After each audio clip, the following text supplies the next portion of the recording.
15 दिवसांमध्ये 2 युवकांनी आत्महत्या केल्याने विटे शहरात खळबळ माजली आहे। श्री अमोल भागवत व श्री अतुल म्हेत्रे विटा या 2 तरुणांनी आपली जीवनयात्रा संपवली।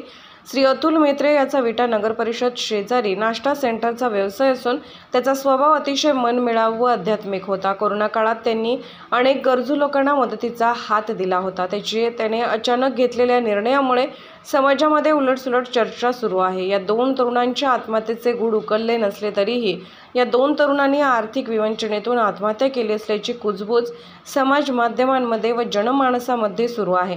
विटामध्ये मोठ्या प्रमाणात छुपी सावकारी जोरात सुरू असून त्या माध्यमातूनच या लोकांचा बळी घेतला असल्याची चर्चा नागरिकांच्या मध्ये सुरू आहे।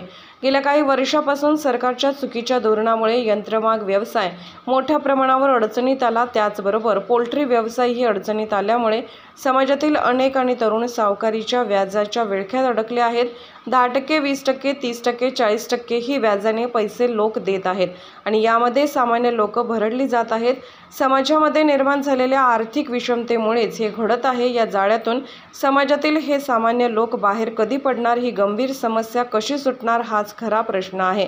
अशा सावकाराविरुद्ध कायदा काय करणार, त्यांना शिक्षा होणार का हाच खरा प्रश्न आहे।